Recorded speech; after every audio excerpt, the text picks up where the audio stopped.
Hello, beautiful people. I hope you're having a fantastic day so far. Today, I want to talk about some things that I wish I learned sooner, or at least have been really sort of like conjuring in my mind because my birthday's around the corner and all that kind of stuff there. And essentially, I'm in a reflective mood, okay? And I want to position you guys in a position where actually, yeah, it jogs something for you and you're just like, yeah, I agree with that. Or actually, I don't agree with that. That's not really something that I need to focus on. Anyway, let's get straight into the video. So the first thing I want to say is you will never get your time back, so use it wisely. What do I mean by this? Last year in particular for me was a year where it was for other people. It wasn't necessarily for myself. And although inadvertently that isn't necessarily a bad thing, it affected me heavily. It affected my finances, it affected my mental, it affected my opportunities, it affected all the things that I wanted to do, and it affected people around me, loved ones around me. So what does that mean? Does it mean I'm never going to do anything for anyone again? Yes, I'm joking. It means that I need to focus on self. I have to. I am such a free giving person. And so what ends up happening is that I end up in situations where even if people show appreciation, quote unquote, the reality is down the line, it's forgotten. Or down the line, I'm affected. Or down the line, like something damaging has happened. You're not an evil person or bad person when you focus on yourself. That's perfectly fine. You have to have the confidence to learn to say no, and I'm talking to myself right now, but also position yourself where you're giving yourself a chance to succeed. If you're not giving yourself a chance to succeed, you won't succeed. It's just simple maths. And so minimize the time spent serving other people, okay? And I say this in a way that you have to understand. Some people may say, well, when it comes to business and stuff, you need to serve your customers X, Y, and Z. Yes, if that's the goal, then it makes sense. But if you're serving other people and it's not aligned to your goals, then you need to minimize that because you're going to get affected. So that's the first thing I want to say. The second thing is, I think there's about 20 things, so brace this, okay?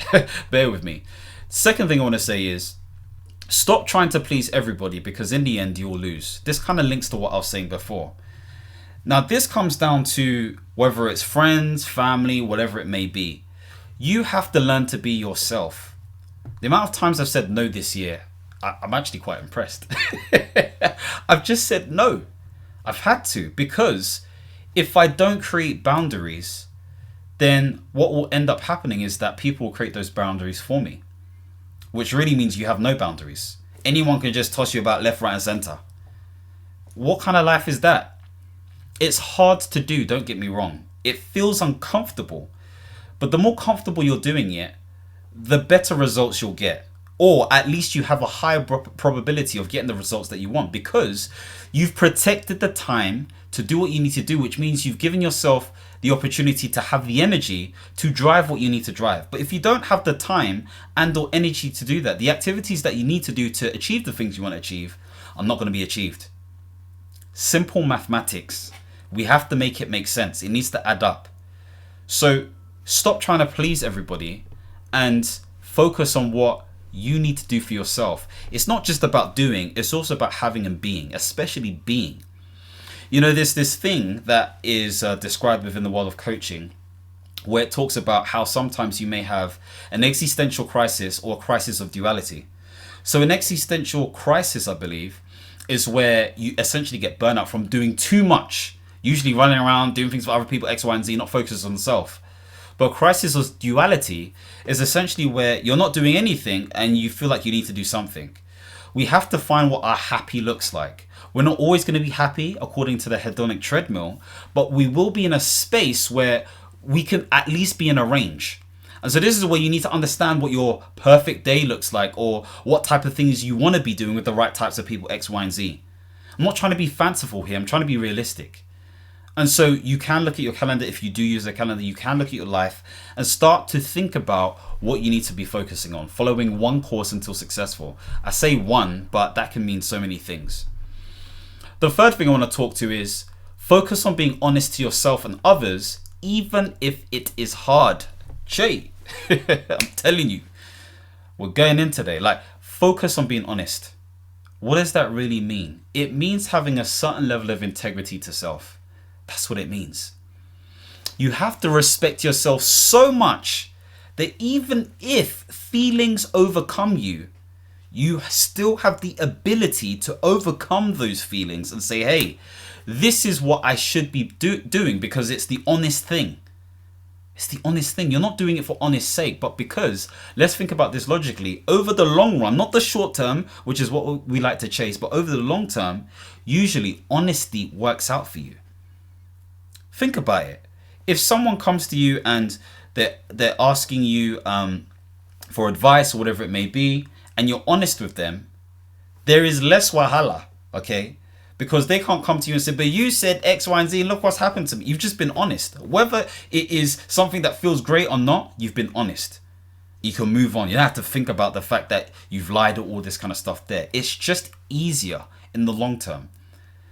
But learn to be honest with self. This is what people are saying when it comes to authenticity and being sincere and all this kind of stuff there. It's really committing to this idea of honesty. The fourth thing is, meet people where they're at and stop expecting more. I know people are clicking in the background. I hope they are anyway. Stop expecting more. Like, I have done this pretty much most of my life. I've expected the best from people. And that's not a bad thing to do necessarily. But then with those expectations, there is some level on your conscious or subconscious level or mind where you are wanting them to return the favor in some way, shape or form that has a similar weight or more in comparison to what you've done.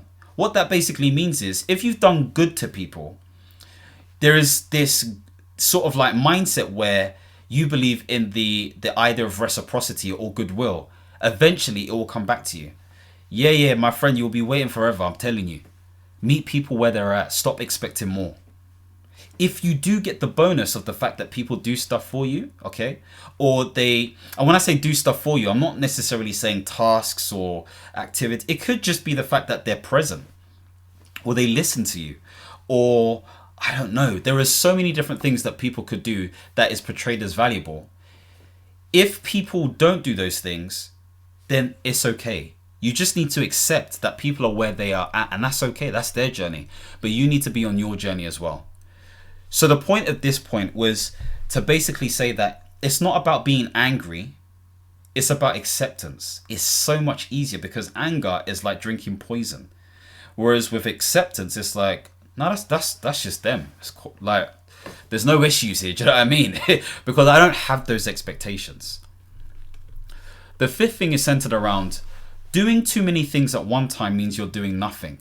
Whew. Now, some people may say that, but you've been talking about portfolio careers. What are you talking about? Yes, I have been. Okay. But it doesn't mean I've been talking about being an octopus. The point of this one here is basically saying that there are going to be some core things in your life that you need to focus on. So for me, a big core thing at the moment is consulting. That's a core thing for me at the moment. Okay. Now that's probably 70% of my time. The other 20 to 30% is more centered around things that may end up being the 70%. But I don't spend all my time doing that stuff. I focus the majority of my time on the core thing. So you need to respect the core thing and give it enough oxygen so it can breathe. And if it breathes, it has life. And if it has life, there's an opportunity to do more things. I think it's my brother-in-law who talks about this analogy, okay? And this is totally his. He says, imagine having 3 cars, different colors, different shapes, different sizes. And basically, you know, because you've seen these shiny cars, you like all of them the same and all this kind of stuff there, you start pushing them at the same time. There's a destination that you're trying to reach, but you're trying to push them at the same time. But you realize that actually it's taking you a long time, and you see someone on another road with 3 cars, but they're like, you know what? Forget trying to push the 3. I'm just going to push the Cadillac. Is it the Cadillac? Have I said that right? Or the Ford, whatever it may be. I'm rubbish with names. I'm just going to push the Ford. And you can see that person is getting ahead. And they learn that actually, you know, they get to a garage and then, you know, they're able to fix the car because they got help along the way. And rather than pushing, now they can drive the car. And so they've got to the end of their destination and they've come back for the other cars and they've got a pulley truck or pulley, should I say, to pull one of the other cars. They've got that fixed and then they've got someone else to drive that car because they've got this. Like, it's mad. Stop trying to push all 3 cars. push one. Push one well, I'm telling you. Because you'll realize, even though, again, this is all about feelings, because I say something, yeah, we're all trying to chase feeling at the end of the day. I know that sounds a bit bad, but it's true. Doesn't matter what you're doing. There is a feeling that you're trying to chase at the end of it. And the crazy thing about it is that the feeling is temporary. It doesn't last. It's not like a mood that may go up and down, but it's kind of within a range. It goes. So yes, feelings and I guess emotion, should I say, which is different. Feelings is the perception of emotion, and emotion is the neurological event that actually happens within you, is what we need in order for us to make decisions. I know this because there was a study done where the emotional centers were removed from the brain and it was difficult for the patients to actually make decisions. It took longer for them to make decisions. So it's important. Yes, perception is important. Intuition, which is slightly different, is important. However, you can't get distracted because there's so much evidence to say that less is more. Less is more. The sixth thing to say is experiment for long enough and give yourself a chance. I always say this, yeah. Life is one big experiment. And really, it's about testing different hypotheses in order to understand whether to run with it or not run with it. That's what life is about for me. So have some experiments and give yourself the conditions in order for those experiments to at least give you some good results. You have to set the right conditions. So if we're thinking about any experiment, what happens? You have some sort of hypothesis and or aim. You've got some sort of background. There's going to be some like sort of methodology. There's going to be results. Then there's going to be conclusion. Then there's going to be an evaluation. That's essentially what happens when you come to experiments, okay? Happens, or that's basically what it's made up of, should I say. And so if your hypothesis is wrong because you've done enough hits at that thing for long enough under the right conditions, you're giving yourself a chance. Think about the business that you're trying to start. Think about the weight that you're trying to shed. Think about the people and connections that you're trying to create. It all comes into play. So sometimes it's just giving yourself the opportunity, okay? The seventh thing is be results driven, not feelings driven. There's a bit of a theme. I'm not saying feelings are bad, by the way. Definitely not trying to say that. Actually, I'm quite in tune with my feelings. However, I know how to separate feelings from logic, X, Y, and Z, rationality, whatever it may be. Not easy to do, but it can be done. I'm not saying I've mastered it. I'm on this journey too. When you focus on results, when you focus on data, when you focus on things that basically tell you as it is without any biases, then you're in a better position to make informed decisions. And it may, again, feel uncomfortable, but boo-hoo, we're adults. Be mature about it. Like, I'm saying this to myself, by the way. Be mature about it. The results don't lie unless you haven't set up the right conditions, X, Y, and Z. Yes, there are all these caveats. I get it. But find results or create results that give you an opportunity to make informed decisions so that you can have better opportunities later down the line. The eighth thing is a bit of a contentious one for me because anyway, I'll say it in a second. So stop reading books and start taking more action. I've read close to 400 plus books, and by read, I mean audio books and physical books. Some people might say, oh, that doesn't count. Well, I've probably read about 200 physical books and then listened to about 200 audio books. What I've realized is it's great for knowledge. Okay, I'm one of those guys, when I'm reading, I like to write notes, all this kind of stuff there, put it in the Notion, but you create an industry out of it. To what end is what I'm saying. If you're at the beginning of your journey, if you're like, I don't know, you're in your late teens or early 20s or even mid 20s for that matter, yeah, like book hungry, great. But obviously you're getting your experience, you got the energy, X, Y, and Z. Me approaching my mid 30s, I'm in a position now where it's like, okay, like I can read and it's good to read, okay? It's really important to read, but not every day like that. I've got things I need to do.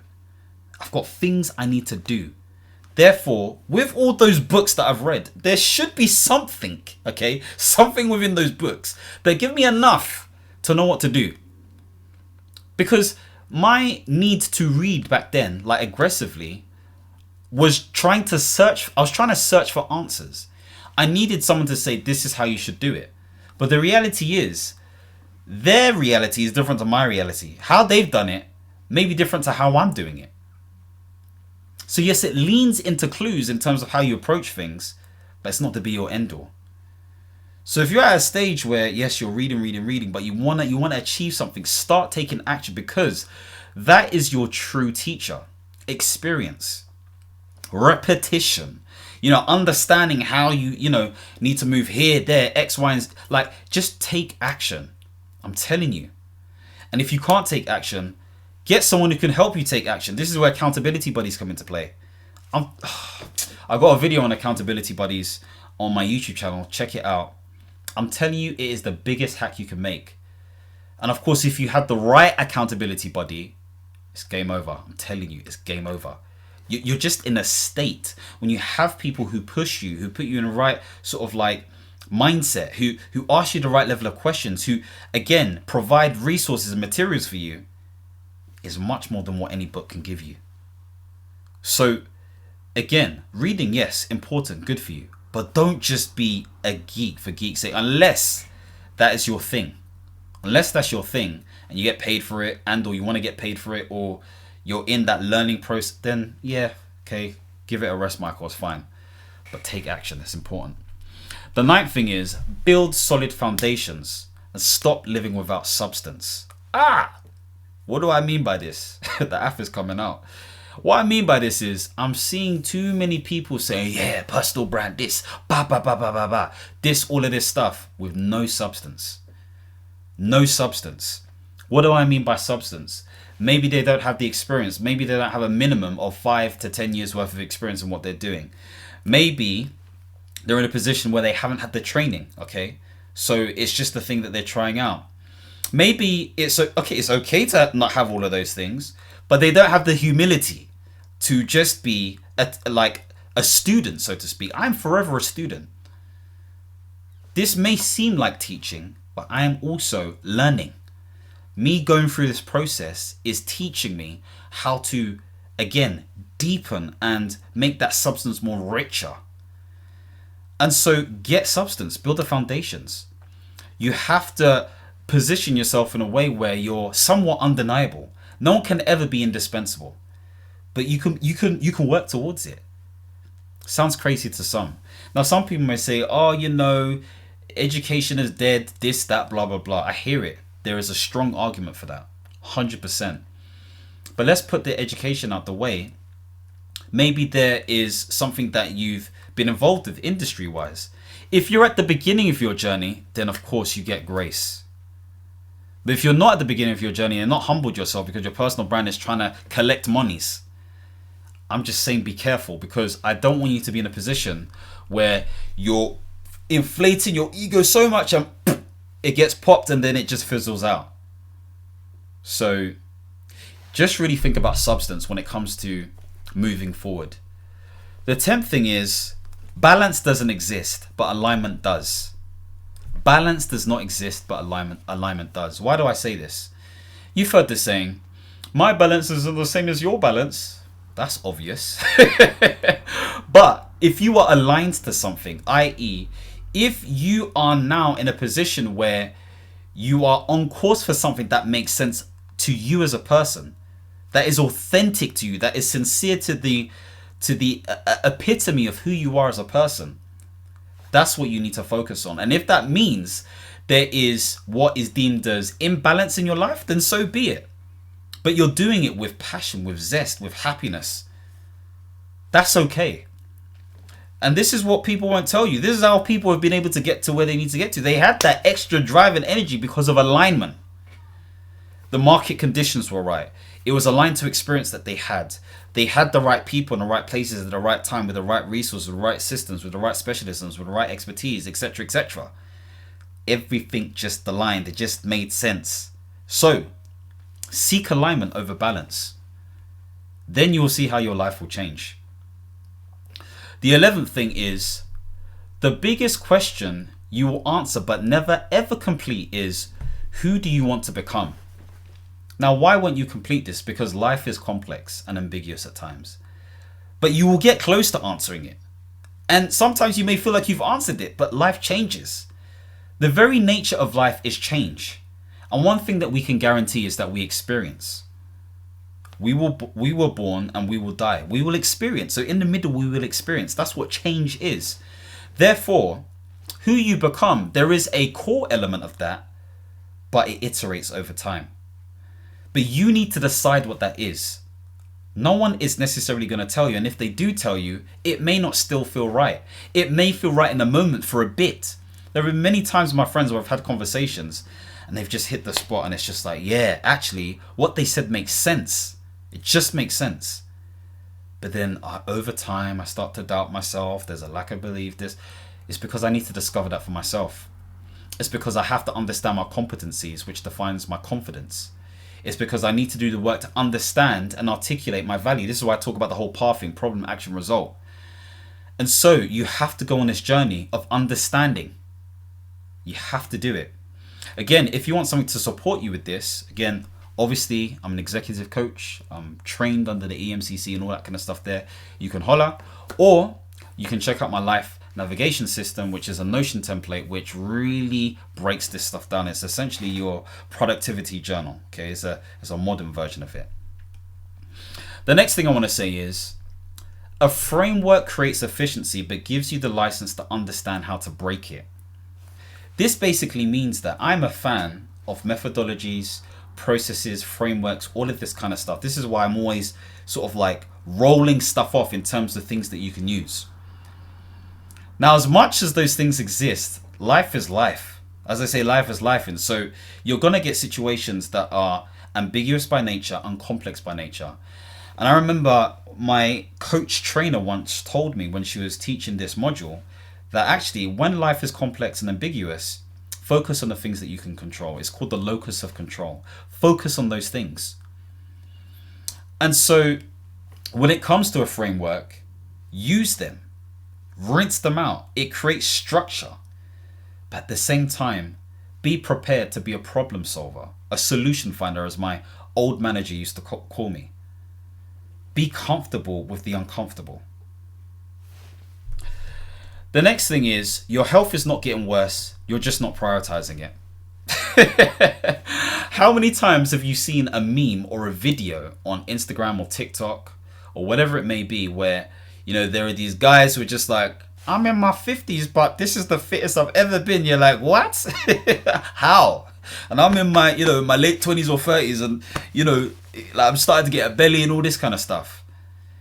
It's because you're not prioritizing it. I'm guilty of this. I have this vision of being this guy, chiseled this, that, because I had this sporting background. I could have done athletics back in the day and rugby and football and all this kind of stuff. But then injuries set in. And so I have this identity, but then in reality, I'm not living that identity. It's because I'm not prioritizing it. It's that simple. And the same thing may be for you. But you maybe say, I've got kids or, work so busy, X, Y, and Z. Yeah, that's life. So you just have to make a decision. You just stay how you are, which is perfectly fine. Or you deprioritize something and you prioritize your health. I'm not saying you have to go to the gym necessarily. It could be more of a walking regimen. It could be that you're just not ordering Deliveroo. It could be the fact that you're cooking more. But something probably has to change. If you're already on this journey, well done. I salute you.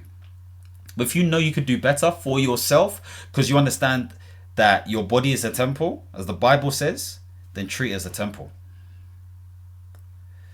The 14th thing is success lives within the thing that you are avoiding to do. Success lives in the thing that you are running away from. Hard truth. So, I'll give you an example. Let's say you are wanting to be on a weight loss journey, but you're scared of going to the gym because you're embarrassed by how you look and you don't want to be judged by people and you don't really know how to use some of the exercises, etc., etc. That's person A. Person B feels that way as well and they look very similar to person A. However, they've decided that actually I don't give a flying fudge. I'm going to go out there and I'm going to start going to the gym I'm going to start eating clean, and I'm going to try to do 10,000 steps a day. Now, they don't go to the gym every day. They don't. They go probably 3 to 4 times a week. They're eating cleaner, but again, they still kind of eat junk here and there, but not heavily. But they're getting about 10,000 steps a day. Now, 6 months down the line, not 3, because we like to think it's 3 months, but let's say 6 months down the line, they have lost 25 pounds. 25 pounds. And it's just like, wow. I don't even know. Like, I don't do pounds. Let's use kg. Let's say they've lost 10 kg. Okay, 10 kilograms. They look like a different person. Completely different person. I think that's roughly 25. I think it's 22 pounds actually, if I think about it. So actually, I was quite close. Anyway, they look like a completely different person. Now people are belling up their line, and this is not me sort of like shaming or anything like that, but people are belling up their line. People want to talk to them more. People are asking them, how did they do it? They feel more confident in themselves. There's positive talk. There's all this stuff that's happening. Now, that is just an example. I'm not saying that happens, but it's happened to me. I know it's happened to me. What is your example? What is the thing that you need to stop running away from and that you need to face? Face everything and rise. Face everything and rise. Fear. Don't avoid it. Like, make sure you hit it head on. The next thing is, don't overlook good communication. The small stuff is the big stuff. Now, the small stuff is the big stuff has come from Les Brown, my spiritual godfather. Should we say. Now, with that in mind, what I'm saying is, don't be afraid to communicate how you feel.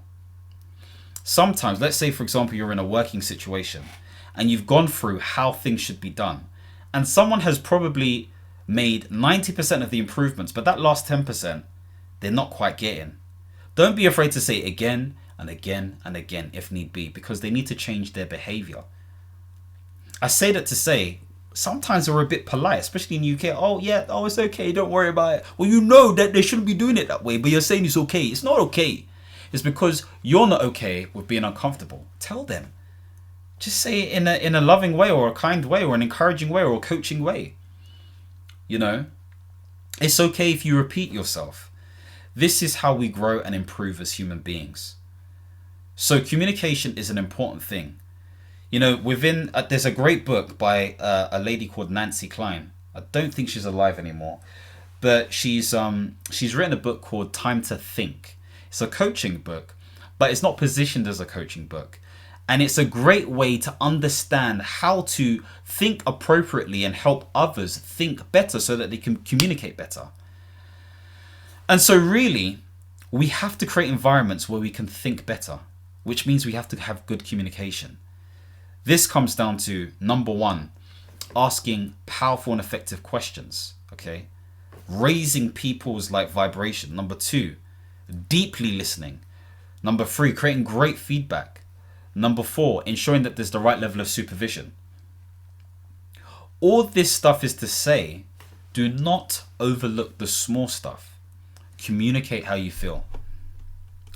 The next thing is, and I say this all the time, there are no real rules in life, including your own.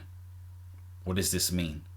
Sometimes we create rules in our mind which is blocking us, stopping us from doing what we need to do. We create limiting beliefs. And of course, a lot of this stuff has come from introjections that have been produced in our lives. What is an introjection? An introjection is basically the values, the attitudes, the beliefs that have been imposed on us based on significant people, parents, teachers, anyone who is of an adult figure or meme within our lives.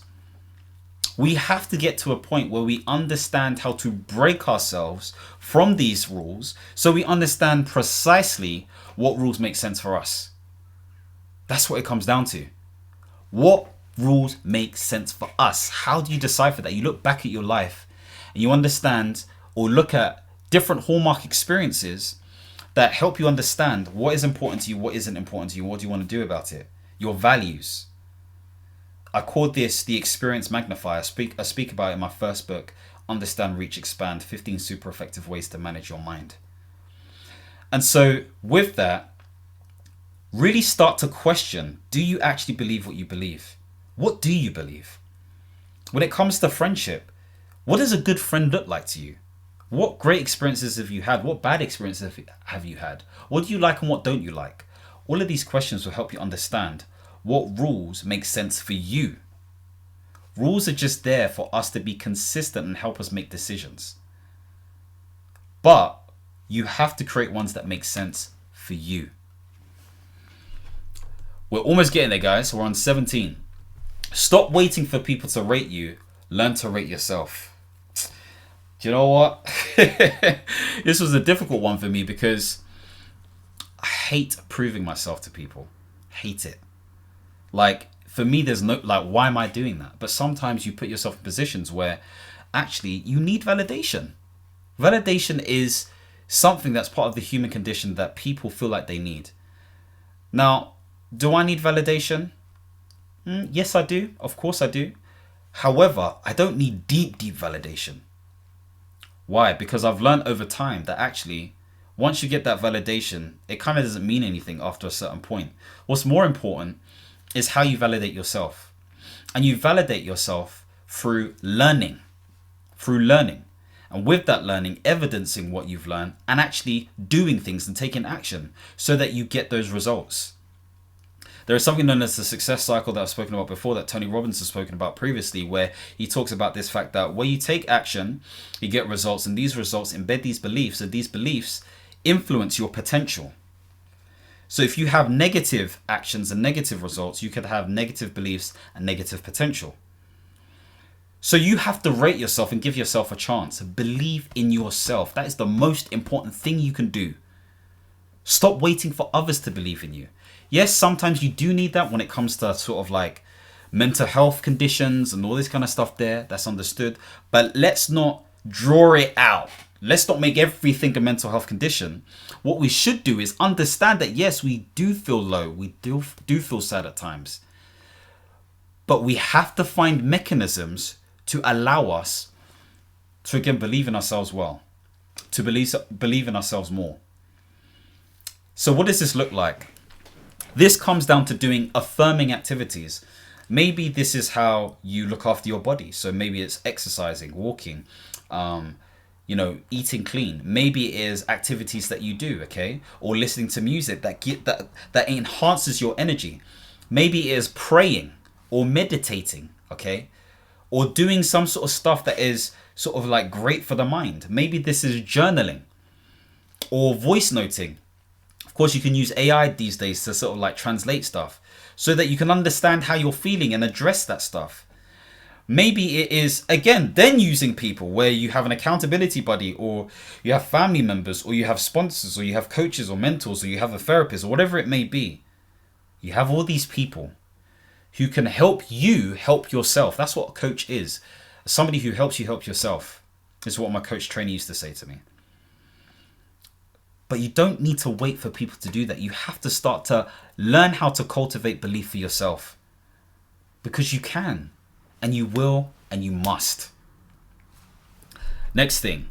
Consistency gets you moving, but partnered with intelligence, it takes you in the right direction. I have something that I call intelligent consistency. What is intelligence? Intelligence is the ability to change your behavior in response to a specific situation. That's what intelligence is, and being able to do that again and again and again. It's iterating, it's innovating based on, or adapting based on conditions and situations. It's changing your behavior. And so consistency is doing something again and again and again, aligned to some level of commitment or discipline. And so when you align that stuff, you're essentially knowing how to make changes based on a goal that you're trying to achieve. But you're doing it over the long term. You're still doing that thing. So for example, this is my second week of posting every day. I need to do at least 2 weeks more. And then at least I can get some feedback to say, hey, this has got this results and therefore I'm going to do this, or actually I'm not going to do this again. The point being made is what feedback I'm getting through the sort of like comments that I'm getting and the engagement that I'm getting and the people sending me stuff saying, hey, have you noticed this X, Y, and Z? That is going to determine my level of consistency. So be intelligent about it, because it determines the direction as opposed to just moving for moving sake. How do you know you're going in the right direction? Okay. You know, you've probably heard this before, but if you knock a plane ever so slightly, it will go off course by miles. You don't want that happening. The 19th thing is focus on routines over habits and outcomes. Focus on routines over habits and outcomes. Now, I could even say focus on tasks or actions, because sometimes you may not do a routine at a specified time. And so, you know, routine isn't necessarily at a specific time, but it's a set of activities that is predictable by nature that you know you should do. Why do I say that? Too many of us are focusing on this idea of habits, okay? Because James Clear wrote a book called Atomic Habits and got a lot of ideas from The Power of Habit by Charles Duhigg and other individuals. Even though everything he's saying is 100% valid, for me, what makes sense is to focus on a routine. Why? A habit feels like some subconscious thing. And I know I said feels like, but I'm landing a point. When you say, oh, I just need to get that habit, you're hoping for something. You're hoping it seems into your subconsciousness. We don't have time for hope in 2025. We need to know. So if I have a conscious element that I can abide by, i.e. a routine I know I need to do every single day, whether I feel like it or not, I feel like, or evidence has shown me at least, that I'm more likely going to succeed. So you need to have reminders, you need to have structures, you need to have environments that support that conscious effort so that you succeed. And then there may be an argument to say, yes, you get a habit, but really and truly, that's not the goal. The goal is to stick to the routine. It's to stick to it. So whether you believe that habits are formed in 21 days, which is false, or 66 days on average, or 252 days as an extreme, it should never matter, because you consciously know you should stick to the routine. Number 20, you have to give yourself an opportunity to win. You have to. There are so many people who say they want to do things and they moan and all this stuff and blah, blah, blah. I've been one of those people. I am one of those people. I'm not perfect. But they don't give themselves an opportunity to win. Not even one. I'll give you an example. Let's say, for example, you want to grow your business, okay? You don't want to use ads because you don't have the money. You don't want to do direct sales because you think that's cringe. You don't want to ask people to you use them as referrals or whatever it may be. So what are you left with? Content. So you need to post content. So it comes down to it, and you feel a bit cringe. You're scared of posting and like all of this. But 2 years later, 3 years later, 5 years later, you still haven't posted. I can't help you, my friend. I mean, if you haven't started, you're not giving yourself the conditions to win. What skill do you need to develop? Do you need to sort of like position your room a certain way? Do you need to, again, you don't need to do all of this stuff, but maybe this is what you're telling yourself. Or maybe, you know, you need to get a better camera rather than using your phone, which I'm doing right now. Or maybe you want to get the latest sort of like mic and all of this kind of stuff and blah, blah, blah. Let's say you get all of that stuff, you still may not be able to do it. So this is to say that you have to take action. Now, that's person A. Let's go to person B. Person B now takes action. They're like, yep, I'm going to do content this year. And they've done content for a month, and then afterwards they're like, that's long, can't bothered. What? Do you know how long it takes before people start actually messaging you or DMing you and all that kind of stuff there? Provided that you have product market fit, it's aligned, and people get that level of authenticity and sincerity. At least, well, some people may say sooner, maybe 3 months, but for me, it's about 6 months. From when you're thinking about it, making sure things are aligned, it's about 6 months. You know, I've got a virtual assistant at the moment. We've been working well together, and she started in October. It's February now, okay? It's been about 5 months. Now, because I slightly pivoted based on trying to understand what makes sense, I've started to get inquiries. Every day I've had an inquiry, and I've got bookings lined up. Why? I think it's because I've given myself the opportunity. I've been consistently posting, consistently for at least 5 months. Even if it wasn't aligned, yes, it's consistent. So person B gave up after a month. Person C is saying, hey, I'm not only going to be consistent, but I'm going to be intelligent about it. And that intelligence comes from the fact that I'm going to speak to people to understand exactly what they want. I'm going to see if it makes sense or not. I'm going to see if there is a market for it. I'm going to understand what skills and expertise make sense. And I'm going to align that stuff so that when I do post this content, it makes sense. There is just alignment throughout, and therefore I'm able to get opportunities. So that's it. Those are the things I'm learning based on mistakes that I've made in the past, and hopefully that's giving you some insight.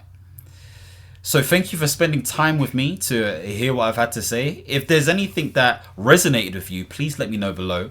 Or if there are any lessons that you have learned, again, please let me know below. It's great that we have a community where we can share ideas, comment, get feedback, all of that kind of stuff there, and just enrich each other.